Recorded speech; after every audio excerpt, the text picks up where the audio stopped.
You ask Tiger to calculate. This deals with linear inequalities with one unknown. The final result is x equal or smaller than 8.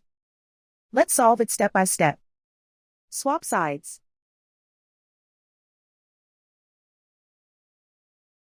Isolate the x. Divide both sides by 6.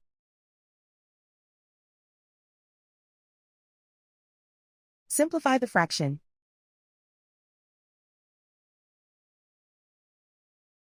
Find the greatest common factor of the numerator and denominator.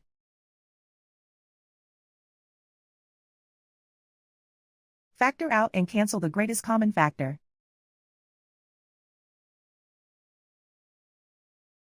Plot the solution on a coordinate grid.